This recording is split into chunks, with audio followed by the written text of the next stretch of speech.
This is Lewis up for Boxing Social in association with Empire Fight Store. Delighted today to be joined with Tony Sims after an incredible night last night of boxing in Saudi Arabia. Yeah, so many talking points and so much things to go into. But yeah, initially, how's things, mate? How are you? Yeah, I'm good, thanks, Lewis. Like you say, I really enjoyed the night of boxing, and obviously the main event was like, we were just discussing, was like a great fight that you don't always see very often with two elite top level fighters like that, are both unbeaten. As you said, similar to Canelo Golovkin, the first one. So, and the fight didn't disappoint. It was one of them fights where you couldn't really take your eyes off of it either. It was that exciting. Yeah, I was going to say we'll jump straight into it. Obviously, Artur Beterbiev becoming the undisputed light heavyweight world champion. Yeah, as you mentioned there, one with them elite operators, one to remember, as you said. Yeah, definitely. And it was such a close fight. It was a bit difficult to score because I thought Bivol started off really well, and Mhm. then he started off really well, and then I thought Berbatev finished well. So it was like a tough fight to, I think, to judge really, and it was very close. I personally thought it was a draw. Um, I thought probably probably he worked hard. Probably worked harder in the early rounds, Bivol, and then with the power of Berbatev, I thought he was hurting him at the end. Like the last couple of rounds, I think he was hurting him, and it was uh, it was a really enticing fight to watch. Yeah, you mentioned there about sort of your opinion on the fight. I think that the main takeaway was the scorecards. I know Eddie Hearn pretty aggrieved by the 116, 112. Do you think there's a right for people to be really sort of confused with that scorecard? Yeah, I mean, I don't think anybody watching that fight thought either one of them would win that fight by 4 rounds. So, Yeah. like everybody else, like no one agreed with that scorecard. But the draw, I thought the 114 was fair enough. The Yeah. 115, 113, 2 rounds still, maybe, do you know what I mean? But I think, if Bivol won it by a round, you couldn't really disagree with that, and vice versa, really. But I think a draw would probably have been the right result. And, a rematch has got to be on the cards, really, for both of them because it was that close and a little bit disputed. I see a lot of people online thinking Bivol won it by a round, but as I say, I think the more hurtful punches was coming from Berbatev. I think the last couple of rounds, he really started to stamp his authority. I felt like the body shots was hurting Bivol, and he was on top. And if you go back to say the 1980s, if it was a 15-round fight, I think Yeah. there was a possibility of Berbatev even getting him out of there. Do you know what I mean? So Mhm. I think a draw would have been the right decision on that fight, really. Yeah, yeah. But just sort of last one on that fight. As you say there, as the fight sort of went on, do you think Bivol will be kicking himself sort of after? I know, it's hard to say in the ring because he's probably knackered in there, but it did seem to sort of say that it was a Beterbiev sort of stepped up the few gears and Bivol couldn't really keep with him in sort of especially the 10th, 11th, and 12th round. Do you think sort of Bivol will be kicking himself, seeing that back and seeing how he finished the fight? I don't know because I think Bivol, boxed as well as he could to his ability, but I think that the power Berbatev's got, I think it's like a freaky power. Mhm. And there ain't much you can do about that when you start getting banged around by that sort of power, especially when it's getting late into the fight. There's not much you can do about it. And I think they both put everything on the line, both of them. I think it was quite an intelligent fight by both of them as well. It weren't just like a slugging match. It was like, when we've seen great fights in the past, like Barrera and Morales, especially the first one, I mean, Yeah. that fight there, they just stood toe to toe. This was more of an intelligent fight, but it was a fight that you couldn't really take your eyes off for a split second. And Mhm. I think I'd love to see the rematch. I really would. I don't think either man could have done much more than they done really on that night. Mhm. defensively, they was both superb. The footwork was great. You know, the clusters of punches they was both throwing was world class. It was just a great fight to watch. And as I say, I'd love to see not just a return, probably a trilogy. If, like, say, Bivol won the next one, you'd like Golovkin and Canelo. You want to see all three of them, you know, and that definitely could be on the cards with them too. Yeah, absolutely. Moving on, and it's a very, very topical question, I guess, to be asking yourself. Conor Benn landed in Saudi Arabia, I think, on Thursday or Friday. And yeah, since then, obviously, had the sort of the face off of Eubank Jr. Before the weigh-in, and then yesterday, he had the face off in the ring after the fight. Yeah, all builds to a potential exciting fight this time next year, which obviously for yourself, you must be excited, I guess, to see them antics. They wanted to go at each other straight away after. Yeah, I think what it is that obviously the Eubank Ben name, you know, goes back a long way, and both Nigel and Chris Eubank Senior's personalities are both, you know, they was totally different personalities, and that's what made the fight in them days. And then obviously both their sons, like they say, the apple don't fall far from the tree, and both their sons have got their personalities, and they're contrasting personalities. And in reality, they would never, you know, they don't get on, and they would never get on, you know. And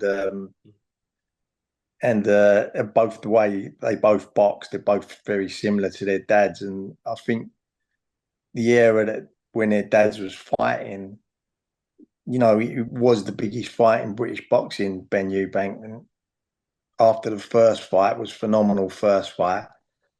And the second fight, I was ringside at the second fight, which I believe that Nigel won that night.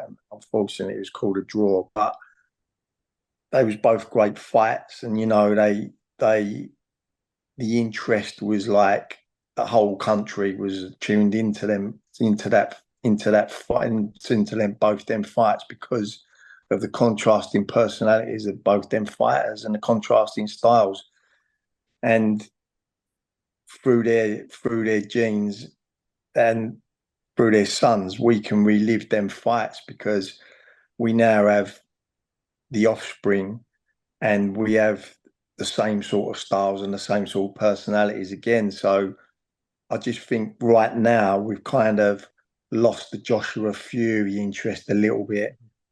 Obviously, they both lost in their last fights, and I think now this is took over as probably the biggest fight in British boxing. And you know, it was always going to be a big fight a couple of years ago, but I think now it's twice as big as it was a couple of years ago. And you know, I think now the last fight we was going to do that like the O2, but now this fight is like definitely a stadium fight. And I think there ain't a boxing fan in the whole of Britain that won't want to tune into to watch this fight.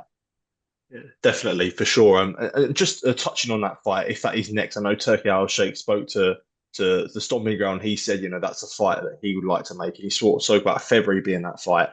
So ideally, I know you mentioned the stadium fight there, but do you think that the likelihood is that this lands in Saudi Arabia?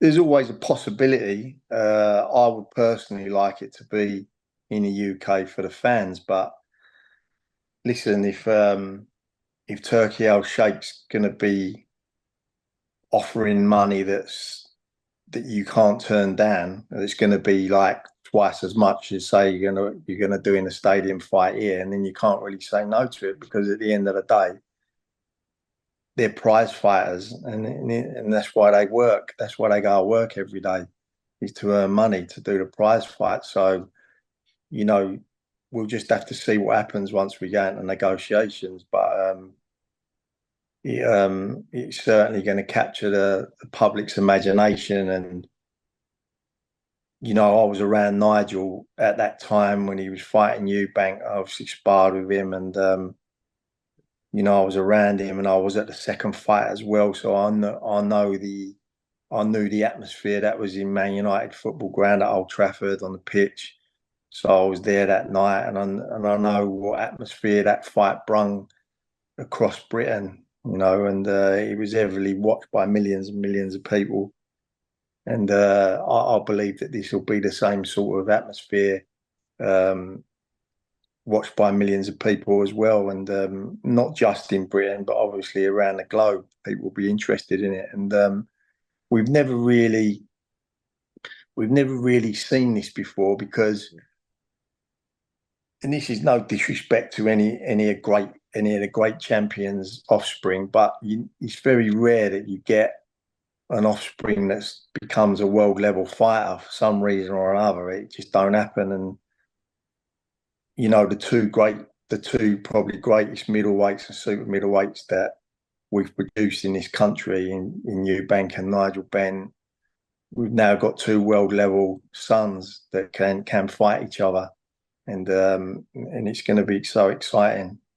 Yeah. One thing that you mentioned there, and obviously you mentioned about obviously the two dads and Eubank and Ben, but I think one thing, I think Conor said it as well, and you can see it, like when the fight was initially made, it was obviously the beef, and I guess the needle was really with the dads. But do you think you see now, after everything that's happened, it's trickled down? There is actually, there's genuine dislike between Eubank and Eubank Jr. and Conor as well. So instead of it being about the dads, it's really about sort of both of them two as well now. Yeah, I think when the first fight was made, it was like more. It was more about honour for both the Yeah. dads to win the fight, and it was about, they have got their own contrasting personalities. Both of them, they are very much similar to their dad, and obviously, like I said, I knew Nigel when he was young as a friend, and I could see a lot of Conor in Nigel. And when you listen to Chris Eubank, there's no doubt in that he speaks very Mhm. similar to his father, and he like you say, after all what's happened over the last couple of years, I think Eubank rubbing Conor Benn's nose in what's happened. I think, now it is real. That is real now, and they both definitely don't like each other, and which obviously takes us back to the dads again, where they genuinely didn't like each other, and that makes for the fight to even be more watched, more exciting. The build up to it, it's going to be a phenomenal. It's going to be a phenomenal fight as well. I believe. I think it's going to be a great fight. Obviously, um, Eubank's got experience, and obviously he's got weight over Conor Benn, but Conor Benn's got the youth and he's got the younger, and that's going to be a big fight to watch. Mhm. Yeah, last couple for myself. Yeah, you mentioned there about the fight between the two, basing it off Eubank Jr.'s performance yesterday. What did you make of it? Is that something you take confidence from?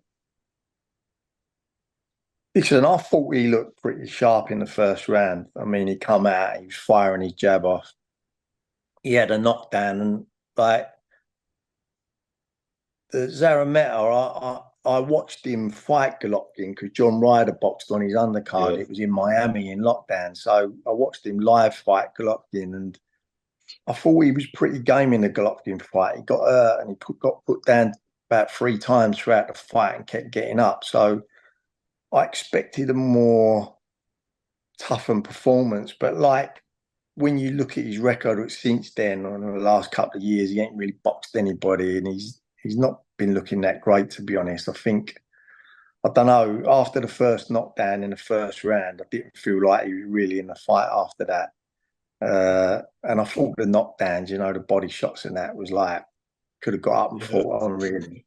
But listen, Eubank done what he had to do. He got the win. He got the stoppage, and you can only beat what's in front of you. But I did feel as though the rounds went on, as that he weren't looking as sharp as he was early on. Do you know what I mean? And he was like, I think he wanted to impress and wanted to knock Zurameta out, and at times he was just winging away. But as I say, you got to respect what he's done. He's got the job done, and that's all he needed to do. And now we look forward to putting this fight together.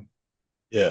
And it's a question I've got to ask. I know it's something that you do get asked a lot, but by the time sort of February comes around, do you expect the situation with UKAD and the British Box Border Control of Conor Benn to be resolved by then? It'll be over this month. The hearing's on this Okay. month, so it'll be over and done with. So yeah, I expect it to be finished. It's been over 2 years now. It's been 2 years in July anyway. Yeah. So if when you think about it, he won the first hearing. He won the first hearing and was allowed to box, except he weren't allowed to box in this country. So he had the two fights in the States.